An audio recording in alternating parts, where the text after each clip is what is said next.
There are 259 miniatures in this display case, and I started with Warhammer exactly when 10th edition dropped. So, since then it has been exactly 1103 days, and so I have divided the number of days since the release by the amount of minis I've painted, which averaged about 1 miniature every 4.2 days, which I think it could be much worse than that. But anyway, since the 10th edition of Warhammer is now over and 11th edition has dropped, I was wondering which are actually the 10 best minis I've painted during this edition, and if you're interested in that, stick around to see more. Starting off at number 10, we've got Vulkan Histan. It's fitting that we're starting with the Salamanders unit, because Salamanders were the first army I picked when first getting into Warhammer. And who better to start off the list than Vulkan Histan, the main man himself, until Vulkan actually returns. We all know he still lives, but yeah, this is Vulkan Histan. I think I painted him pretty well. I'm especially proud of this spear tip. I like it very much. The effect of the heat coming from the middle of the blade and going towards the edges and cooling down. I think I did a pretty good job at that. I also tried to discolor the metal on top of the ring where it gets a little hotter using some shading oil. Where I see some drawbacks are the base. There's no OSL on the flames. At least there's a little bit of, I don't think you can call that OSL, but I tried to add a little bit of that on the rock. Also, I think the edge highlights could be a little better. As you can see on the fist, they're not exactly straight. But overall, he looks pretty mean. He's gonna stare you down. I also could have painted these little valves on his helmet and the grill in front of the helmet. Also, the eyes are a little out of line. I think it's... At number 9, we've got a double pick. Since I couldn't decide what should be on number 9, there's once again Salamanders units from my Hellblasters. And I picked this one especially because, not because the paint job is very good, I think it's quite unsettling and brutal, but that's beside the point. This guy rolled a 1. So if you don't know this rule in Warhammer, if you fire an overcharged plasma weapon and you roll a 1, the weapon explodes and the marine dies, and this is exactly what happened to this guy. And I thought the idea was quite funny, so I picked this one for one of my favorites. Like I said, it doesn't have to be the paint job that's especially done well, could also be the idea behind the model. With this one, what I would critique is that the edge highlights are very thick. But like I already mentioned, number 9 is a double pick for me. This guy is also on number 9 because I 3D printed a cat Space Marine and put it on the back of the base. Yeah, but this guy deserves a mention because of the cat. I painted it like my actual cat that lives with me in this very apartment.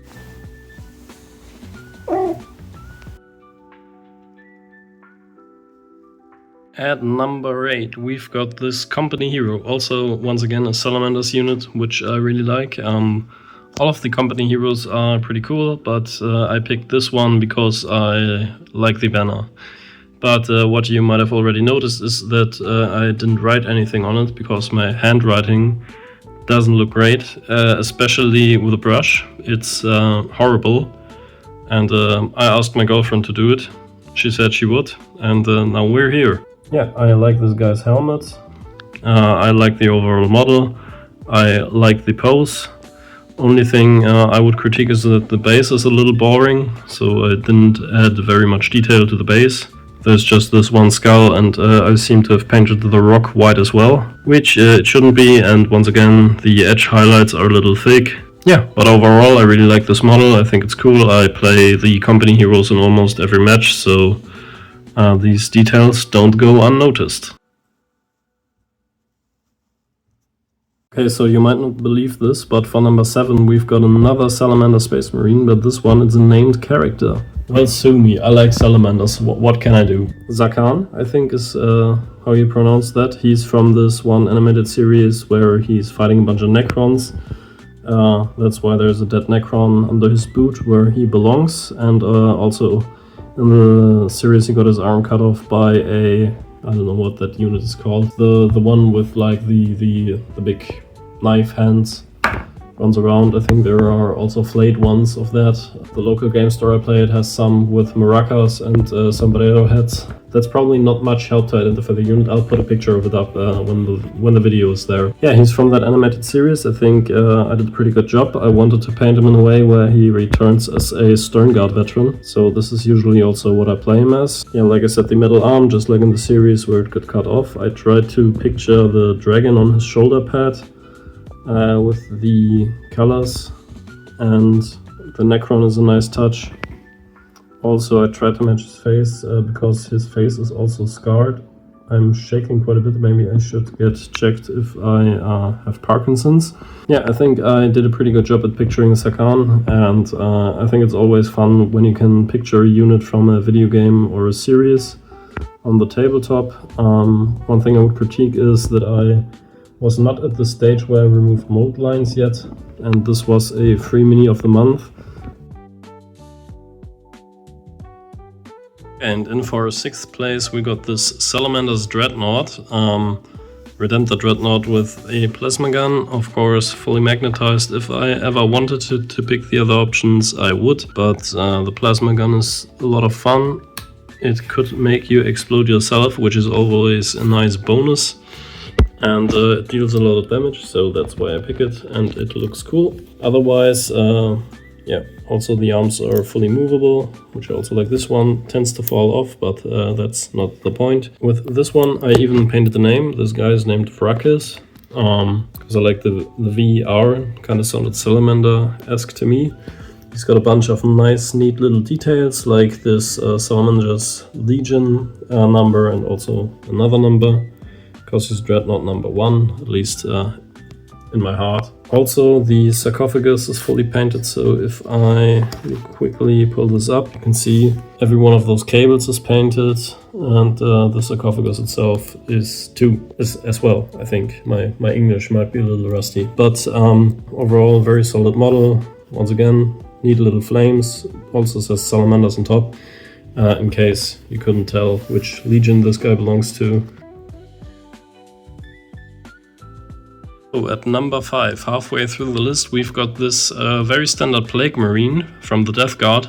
So finally it's not Salamanders. There are also some Ultramarines present, but I think he's not doing too well. He's probably not a named character. But yeah, this guy is just a standard Plague Marine. I think all of the Plague Marines I paint look quite good. I especially like this one because of the face on his shoulder pad and because of the slimed ultramarine on his feet. He got slimed in the most literal sense of the term. I like the Plague Spewer. I like what I did with the neon green Tesseract Glow paint.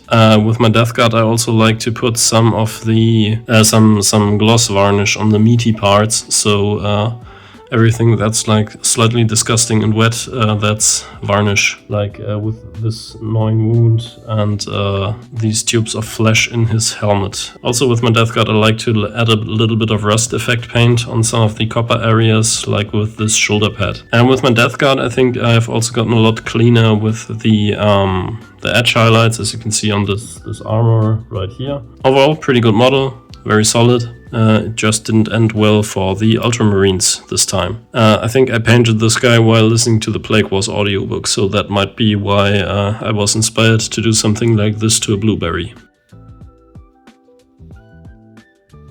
Number 4, closing into the top 3 almost, we've got another Death Guard unit. This time it's the Bloat Drone with Heavy Blight Launcher. I think I painted the launcher quite well, with copper and bone tones. The slime looks great. Overall, just a really cool model from the looks of it, but I also added a little bit of creativity myself by adding a Imperial Fist Space Marine on the base plate, which I did. I have nothing against the Imperial Fists. I like them very much. If I didn't play Salamanders, I'd pick Fists.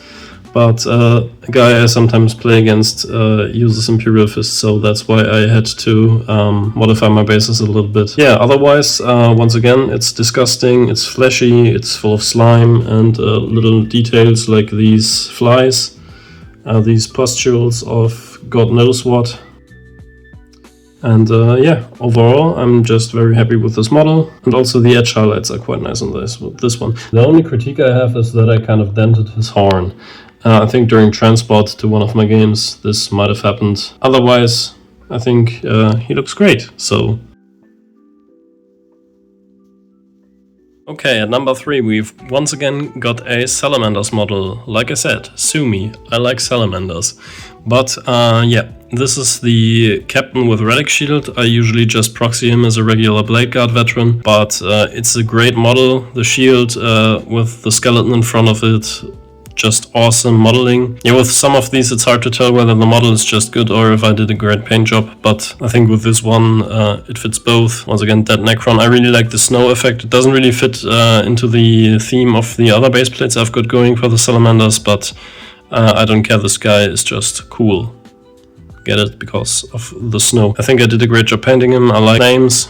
They're very nice and detailed. I put a little bit of text on all of the Oath of Moment scrolls he's got on him. I also like how I painted the sword. It's not as good as Vulcan's spear because I painted this guy before I painted Vulcan, but what can you do? The only thing I dislike about this guy is that I used the wrong kind of varnish. It was supposed to dry normally, but it left this kind of gray residue on areas where I just wanted to enamel the decals. But what can you do? I guess that's just frozen ice water or something, if you take the context of the base into account. And on the number 2 spot we've got Typhus, the Herald of Nurgle himself. Yeah, I really like this model. Once again, a case of is the model good or did I just paint it well, or the other way around, but I think the model is good and I also did a great paint job. I like the fleshy cables that come out of everything. I think I did the horn justice, so you can see there's still a little bit of bone under there, and you just put this copper thing on top. The scythe looks great. I like the flies. I also put some gloss varnish on the fleshy parts of the Eater Plague flies. Yeah, and I also added this little Nurgling on top of his hand. I think these guys can be fun sometimes. There's a little bit of detail for Death Guard. Yeah, otherwise very solid model. I like the edge highlights, especially you can see it on his belly, on the cracks in the armor. Yeah, also like the hooves, and I added a little bit of Typhus corrosion on some parts. I think that's what that is. Pretty solid model. White helmet also looks icky and gross, like it should after 10,000 years in service for the Plague God. I think the base could use some more work. These are wine cork pieces I painted to look like rocks. I think they do the job quite well, but it could use a little refinement. Before I reveal the number 1 spot, I wanted to do it like every tier list guy does and add some honorable mentions of models I just wanted to put on the video because they're not painted especially well, they just have a fun story or something attached to them, or they aren't finished but are going to be probably one of my favorites, I guess. Oh, here we have the honorable mention gang. Starting with the big guy, the Defiler. He's quite large. I didn't glue him to the base yet, as you can see. It's a large boy. It's almost as big as my face. He's once again also fully magnetized. Well, yeah, he's also almost fully magnetized, but there is no shading oil and the highlights aren't done yet, so I couldn't really include him in the actual tier list, which is probably quite sad for him. But the base is already finished, so we've got some Unlucky Guardsmen on there, some Imperial Fists. Yeah, overall, good base, good model, also very strong in game, that's why they had to add a little bit of points, and once again fully magnetized. If I want to add the other weapon options, I think I've got one lying in here.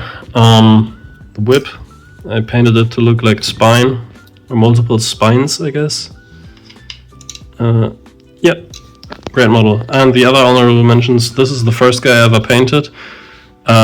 This is like, I went into the Warhammer store and asked if I could paint something. This is like when you go to the drug dealer and he gives you a free sample, not that I would know. I mean, look at me, I look like an undercover cop if I've ever seen one. But yeah, this guy is like the free sample the drug dealer gives you. He's free, you go into the Warhammer store, they show you how to paint him, and then you just get addicted and spend a godly amount of money on plastic crack. I think that's why they call it that. For the other honorable mentions, we've got this Poxwalker. I just thought of a cool tad bit of lore for him. This guy used to be a general for the Krieg army. That's why he's got the insignia and the medal on his coat. And now he's been turned into a Poxwalker, kinda like in the Lords of Silence book, if anyone's heard or read that. Also, once again, the gloss varnish makes this guy look really disgusting. Yeah, honorable mention. For the last honorable mention, we've got this 3D printed Krieg medic. I sent this video to a guy I play against. He knows why I put this guy in the honorable mentions. He's a big fan of medic units in this game. For my number one pick, we've got this Death Shroud Terminator. Yeah, I think this is the model I'm the most proud of. There's some OSL on the base, so you can see the copper textures getting lit up by the green disgusting goo on the base. And also the thing that pokes you in the eye right when you look at the model, there's this very unlucky Ultramarine. Once again, I painted this model while listening to the Plague Wars audiobook, so you could figure out why there is a blueberry stuck on this guy's scythe. But yeah, this also was a free mini of the month, a scout last year sometime. Also wanted to make the bolter he holds in his hand very rusty because of the Plague God's influence. Also really solid paint job on the model. I don't know if it translates well on camera. I think the lighting makes it look a little weird, perhaps. I did a great job at the chains everywhere around, so there is no spillover paint or anything. Faceplate is really cool. Once again, varnish on all the meaty parts, like this Plague Spewer on his wrist. The edge highlights are all done to my standard. It's just overall a 10 out of 10 model for me. That's and also this little skull growing on the shoulder. Yeah, overall, great model. Like it very much. That's why it's my favorite. Also bring to bank games quite a lot, but usually when I play Death Shroud Terminators, they just die before they can do anything. But if they were to get into combat, I think they do a great job. So yeah. Let me know if you agree with my picks for the best models. I can show you everything that's in the shelf once again, so I'll do a little pan over at the end of the video. And you can call me stupid for picking the models I like the most, or you can agree with me, I don't know. But anyway, if you enjoyed the video, please hit the subscribe button, like the video, and all of the good stuff for more content. I don't really do a lot of Warhammer, but I just do everything I really want to do and what I would think is fun. So if you're into that, please subscribe if you would. Rent is expensive in Germany, so if you could